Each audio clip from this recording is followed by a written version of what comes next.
Seguimos aquí. Estamos conversando con José Martínez Brito. Yo quisiera detener esta conversación, pero obviamente que el deber llama. El deber llama. Ya cerrando el tema del caso Falcón, hay elementos de los casos que se están llevando a cabo que son criticados de una parte y de otra, como se dan los juicios, que hay gente a favor y gente en contra.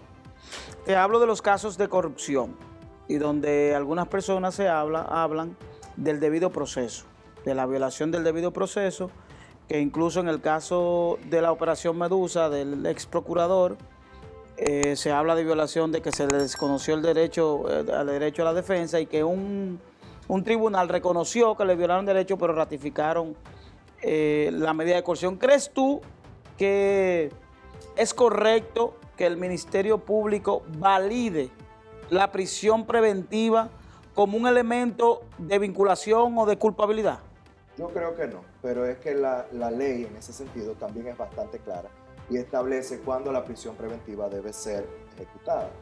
Y el Ministerio Público la solicita y la fundamenta. ¿Y cuál es la fundamentación principal del Ministerio Público para pedir prisión para Titiri Mundati? Que son personas de mucho poder, de alto perfil, de mucha influencia, que pudieran entorpecer la investigación y ocultar pruebas si estuviesen en libertad. Y es a través de esta premisa que los tribunales han mantenido la prisión preventiva de todos estos imputados de alto perfil.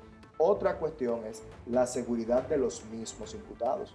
Todo el mundo sabe que, por ejemplo, la seguridad de este señor de Girón está en entredicho. O sea, hay que cuidarlo, porque el señor... Y tenemos otro aquí, capacidad. Por ejemplo, Girón está en prisión domiciliaria. Nadie sabe dónde está. Exactamente. Y tenemos, por ejemplo, aquí, yo digo si tenemos, partiendo de la vulnerabilidad institucional, me refiero en términos de que cualquiera puede tener acceso a información en este país. Es decir, aquí cualquier policía te dice, no, yo soy que estoy cuidando a Girón. Se sienta a beberse un romo en un colmado y dice, no, quien está cuidando a Girón soy yo. Esos son los sistemas de inteligencia que tenemos en el país, que la gente dice, que a través de un sistema de inteligencia, no, es que una gente se bebió un romo y lo dice. Si tenemos aquí nosotros la suficiente fortaleza en términos institucionales, tenemos las autoridades, tenemos las herramientas necesarias para verdaderamente proteger a ese señor. Yo creo que sí, porque la única vez que eso ha fallado ha sido con el caso Figueroa Agosto y el caso Quirino Ernesto Paulino, donde se vieron ataques a personas, muy específicamente o muy especialmente en el caso Figueroa Agosto y las muertes que se dieron en esos tiempos de una banda de sicarios que supuestamente lideraba Figueroa Agosto. Pero en base a lo que ha pasado, al historial de la República Dominicana, aquí no matan jueces, aquí no matan abogados, aquí no matan... Sí, pero por ejemplo, aquí no se tenían casos tan grandes de corrupción, aquí no se tenía narcotráfico. Y te digo todo este caso, te digo esto porque yo comenté de que uno a veces se confunde con el rol de las autoridades, me refiero a legisladores, abogados, cuando cuestionan cosas. Por ejemplo, los implicados en el caso Falcón, cuando fueron trasladados de Santo Domingo a Santiago, cuando salieron del autobús estaban totalmente desprotegidos. No tenían el protocolo de seguridad de chaleco antibala ni el casco antibala. Entiendo yo que era un error. Y entonces un diputado lo que sale criticando es, no, a los míos se lo pusieron y a estos no. No en salvaguardar, no en decir, señores, ustedes están violando ahí, tenemos que salvaguardar la integridad de esa gente para poder concluir el caso. Porque imagínate tú, que venga un sicario y mate a toda esa gente, ¿perdimos el caso? Así es. ¿No perdimos el caso? Así es. Yo creo que fue un error por parte del Ministerio Público, como dice Gustavo, no ponerle la vacinilla. La vacinilla, coño, este tipo de que la vacinilla. Sí. Créeme que yo me senté con Gustavo a hablar sobre eso y yo me reí muchísimo con él, porque es parte digamos, de la cultura, del folclore de la República Dominicana, que los políticos hablen de hablen de esa manera. Y la verdad es que sí, parece una vacinilla, pero que no la utilicen con Un criterio. los imputados que supuestamente son de este gobierno y sí lo utilicen con los imputados del gobierno anterior. Esto es una falla, es una falta. Y el Ministerio Público debe actuar con igualdad, yo creo eso también. Yo estoy totalmente de acuerdo con Gustavo Sánchez. ¿Tú estás de acuerdo con él de que no fue una falla, sino que fue para proteger, que eran de otro? No estoy de acuerdo con que fue para proteger, pero sí con que el Ministerio Público debe actuar con igualdad en ambos procesos, aun cuando se trate de funcionarios del actual gobierno. Hay una dinámica que se ha dado dentro de la estrategia del Ministerio Público de identificar personas para que colaboren con las investigaciones. Delación premiada. No está el término jurídico en República Dominicana, pero sí es de hecho. ¿Cómo es válido que un juez determine que un ciudadano es peligroso en determinado momento para determinarle una prisión preventiva? Hablo exclusivamente de lo que ha ocurrido, por ejemplo, con Pagán, que estuvo preso, y luego cuando Pagán se convierte en colaborador del Ministerio Público, Pagán le varían la medida y deja de ser peligroso. No creo que deja de ser peligroso, es simplemente que la ley le da la facultad al Ministerio Público para poder negociar este tipo de cosas. El juez está consciente de que hay una negociación detrás y el juez tiene que poner o tiene que asumir la petición del Ministerio Público con respecto a esto. Si el Ministerio Público te está pidiendo variarle la medida de coerción con respecto a la prisión preventiva a ese imputado, y te dice, mira, yo entiendo que para este imputado lo que procede ahora es una prisión domiciliaria porque estoy llegando a un acuerdo con él en el cual él se va a convertir en un testigo estrella o va a colaborar, el juez tiene que acatarlo. Entonces, no es que simplemente antes era peligroso y ahora no, es que bajo la negociación de poder cooperar con el Ministerio Público, como lo hacen en otros países que tienen muy desarrollada la figura del delator premiado o del testigo estrella, me parece que el Ministerio Público está haciendo lo correcto. Y está desarrollando una técnica que aquí no se utilizaba. Aquí nadie negociaba con los imputados. Y yo creo que es una herramienta efectiva, la negociación, para tú poder llegar al meollo del asunto, al punto final de los procedimientos. Si por algo he estado criticando que los Estados Unidos se llevan a los extraditables y no comparte la información que les extrae a esos extraditables, es precisamente porque finalmente nos dejan la basura libre y regada en la República Dominicana. ¿Y qué hace esa basura libre y regada? Que inmediatamente sustituye a la cabeza del entramado criminal, como ocurrió cuando salió Florian, colocan a Quirino. Sale Quirino, colocan a Figueroa Agosto. Sale Figueroa Agosto, colocan a César el Abusador. Pero una pregunta, José. Si nosotros estamos hablando de un caso, siempre tenemos que ir al caso Falcón. Estamos hablando de un caso que según la Procuraduría era un caso que se venía investigando desde el 2016, ¿cierto? Sí, no sé si tienes el dato. Se venía investigando desde 2016, pero cuando asumió la posición de procurador especial para temas de lavado de activos, él, hasta hace unos días, procurador de lavado de activos, Luis González, que fue destituido también por el Consejo del Ministerio Público en estos días, la investigación se paró. En algún momento yo había hablado de este tema, de que este señor había que investigarlo porque se habían estado violentando derechos fundamentales en su gestión y que además de todo él había llevado investigaciones de una manera poco pulcra.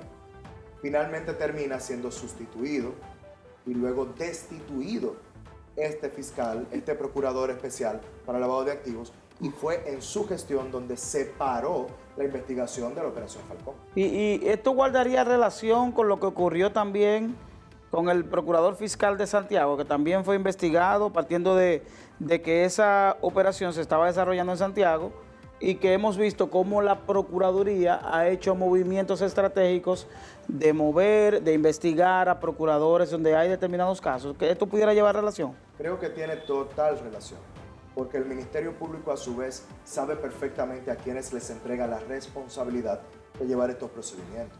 Entonces, si tú tienes a una persona que durante años ha estado fungiendo como fiscal de Santiago y nunca se había dado cuenta de una operación criminal de tal magnitud, algo anda mal con ese fiscal. Y probablemente no es que sea parte del entramado criminal. Simplemente noten eso. Cuando viene a ver no hay capacidad. entonces tú tienes que hacer el cambio si vas a entregar el peso de una operación como esta a un fiscal que ya te ha demostrado que tiene sus falencias. ¿Hasta qué punto puede ser creíble, puede tener la validez en términos de lo que dice una persona que sea parte de un entramado o que sea investigado y que sea utilizado como testigo estrella del Ministerio Público? Te hablo del caso específico del caso Medusa, donde el testigo estrella es una persona que estaba vinculada a un robo en la propia Procuraduría y que esa persona dio detalles de situaciones que probablemente ocurrieron o que habían ocurrido en la Procuraduría General de la República. ¿Hasta qué punto puede ser confiable el testimonio de una persona que está en una situación de vulnerabilidad, de salir de eso, de decir, yo tengo que resolver mi problema porque yo... Sí, ¿cómo nos cuidamos de los embustes, para hablar en términos llanos? En términos llanos, déjame decirte que hay diferentes tipos de pruebas. En el derecho, las pruebas se presentan y tienen categorías distintas. Bien está establecido en la ley que la simple declaración de un coimputado no puede ser utilizada para la condenación de otro coimputado. Y por ende, las pruebas que emanan de un coimputado se convierten en pruebas circunstanciales. Y la prueba circunstancial debe ser confirmada por otra prueba para poder tener peso, para poder ser utilizada para la condenación de un imputado. Digamos que la única prueba que se tiene en contra de un imputado es la declaración de otro imputado. No puede ser condenado, porque es la declaración de otro imputado y la ley establece que no es suficiente. Ahora, si la declaración de este otro imputado te genera nuevos allanamientos, sí, te genera nueva obtención nuevos de pruebas, indicios, te confirma que otras pruebas que habías obtenido, que posiblemente no tenían ni pie ni cabezas, y luego con la declaración de este coimputado se le colocan pies y cabezas a esta prueba y dice, tiene sentido, esto ahora tiene sentido, entonces esa declaración del imputado deja de ser circunstancial porque otras pruebas han confirmado la veracidad de esa declaración de ese coimputado. ¿Qué crees tú que en los próximos casos, qué crees tú, partiendo de la información que manejas, que yo sé que es mucha, de que los próximos casos que tengamos, que vamos a tener, que están en proceso de investigación, el caso del pulpo eléctrico, los demás casos, pudieran involucrar a personas de alto perfil, comunicadores, artistas y demás? Yo creo que sí, y creo que en algún momento se podrán ver involucradas personas que no tienen absolutamente nada que ver con entramados criminales, pero que en algún momento compartían. No vamos a utilizar este caso, porque este caso está muy fresco y todavía queda mucho por develar. Pero si nos vamos al caso César el Abusador, en el mundo artístico, ¿quién no conocía a César el Abusador? Pero por el hecho de tú conocer a César el Abusador te hace cómplice, te hace vincularte a un proceso criminal. Yo creo que no. Y en este caso es donde el Ministerio Público debe tener mucho cuidado, porque creo que es parte de la responsabilidad del Ministerio Público proteger la integridad de la imagen de los ciudadanos de la República Dominicana. ¿Y debe hacer el Ministerio Público algún tipo de declaración en ese caso o no se estila? Debiera estilarse porque el Ministerio Público hasta cierto punto daña esto, se supone que debe ser privado, se supone que debe ser secreto. Aquí se le llama mucho la atención al Ministerio Público porque a veces se liberan acusaciones que debieran ser privadas, pero no nos detenemos a verificar la responsabilidad de nosotros como actores de los medios de comunicación que obtenemos información a través de fuentes en los mismos tribunales. Entonces no siempre es el Ministerio Público quien libera información. El Ministerio Público no hizo una rueda de prensa para establecer ningún tipo de vinculación de Héctor Acosta con el caso Falcón. Estaba en un documento y quienes investigaron. Se suponía que debía ser secreto, luego salió a la... ¿Es secreto el documento? ¿El conocimiento de medida de coerción? Hasta este momento incluso la misma medida de coerción debe ser secreta. Hay una sola manera de que la medida de coerción se le permita entrar a la prensa, y es cuando el imputado tiene interés de que esto ocurra, el Ministerio Público tiene interés de que esto ocurra, y la parte querellante, si la hay, esté de acuerdo. Si todo el mundo está de acuerdo y hay un concierto de voluntades para que sea público, el juez puede dictaminar la publicidad de una audiencia de medida de coerción. Pero en principio son a puertas cerradas. Tú conociendo los dos mundos, el mundo jurídico y el mundo de la comunicación, ¿hasta qué punto es beneficioso el tema de la difusión y a quién beneficia, si al Ministerio Público o al imputado. Nunca va a beneficiar al imputado la liberación de una acusación. Me refiero a la exposición de un conocimiento de medida de coerción, es decir, la difusión, que se transmita o que sea de manera pública, que la gente pueda escuchar los debates. Según el maco la pedra, yo digo siempre en ese sentido. Por ejemplo, en el caso de Jean Alain Rodríguez, ex procurador de la República Dominicana, en el cual se discutió mucho si la audiencia iba a ser pública o a puertas cerradas, bueno, se quiso vender a la prensa e incluso se estuvo pagando una estrategia de comunicación en la cual se establecía que era el Ministerio Público que no quería la publicidad de la audiencia, cuando esto no ocurría así. Quien no quería publicidad eran otros imputados que luego finalmente dieron aquiescencia a que la audiencia se diera a puertas abiertas. Entonces, sucede que en ese sentido, cuando tú tienes imputados que ya están generando mecanismos de defensa a lo externo del tribunal con estrategias de comunicación, yo creo que es justo y necesario que el Ministerio Público también utilice estrategias de comunicación para poder posicionarse en la credibilidad de los dominicanos. Porque recordemos que el Ministerio Público representa a la sociedad dominicana y debe actuar en consecuencia con el espíritu de la sociedad dominicana, siempre y cuando no violente la ley. Y tú me dices, este Ministerio Público está siendo violento. Si el Ministerio Público está haciendo lo que la población quiere, que es ser violento contra la corrupción y el crimen organizado, y no viola la ley, yo creo que está haciendo exactamente lo que debe hacer, representar a la sociedad.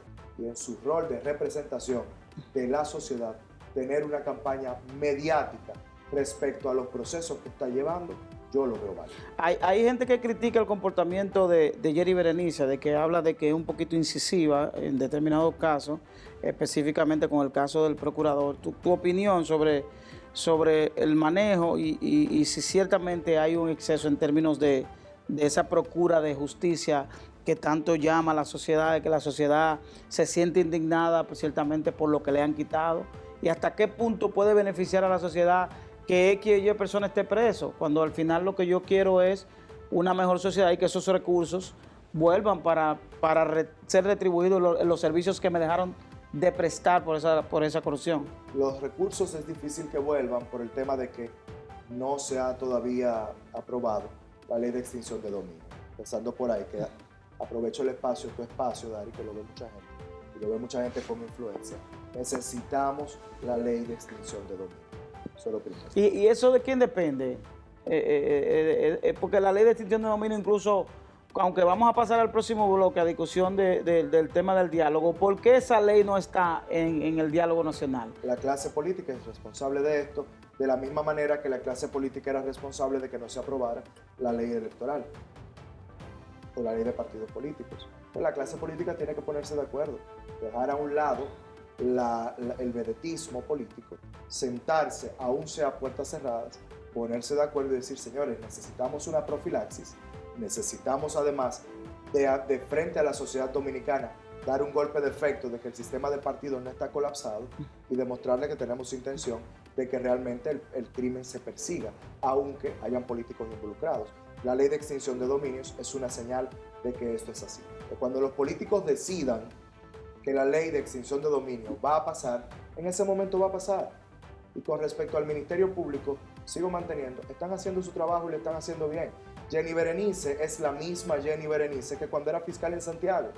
El que cree que Jenny Berenice es incisiva ahora y no se da cuenta de que era la misma forma de Jenny Berenice cuando sí, no, era hay un caso emblemático de un enfrentamiento de ella con Félix Bautista. Claro. Y con el propio Díaz Rúa. Y los otros claro, lo de Díaz Rúa fue de conocimiento público. Esa es Jenny. Y si no fuese esa Jenny, no estuviese ahora como la directora de persecución de la Procuraduría. ¿Pudiéramos tener a Jenny en algún momento como Procuradora General de la República? Para que eso ocurra, tendría que la magistrada Miriam Germán renunciar. Y yo creo que en algún momento le habrá pasado a la magistrada Miriam Germán ya. Sí, pues ya doña Miriam ya es una persona, ¿verdad? ¿Cuántos años tiene doña Miriam? 80 años. Los que tengan han sido bien vividos y le ha dado a la República Dominicana un aliento. No, y ha sido una persona de mucho Claro, temple y que ha representado Se ha la convertido judicatura. Yo creo que el perfil de un juez, lo tiene doña Miriam Germán. Ahora veamos si la independencia de Miriam Germán, que es la que buscaba Luis Abinader, es la misma independencia que tiene Jennifer González. Bueno, vamos a una pausa.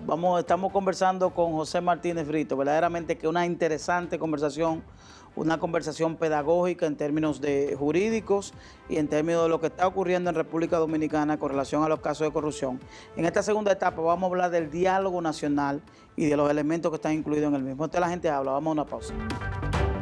En República Dominicana, los políticos, la clase política en la cual yo me incluyo, debe comenzar a escuchar a la sociedad dominicana en base a su segmentación socioeconómica.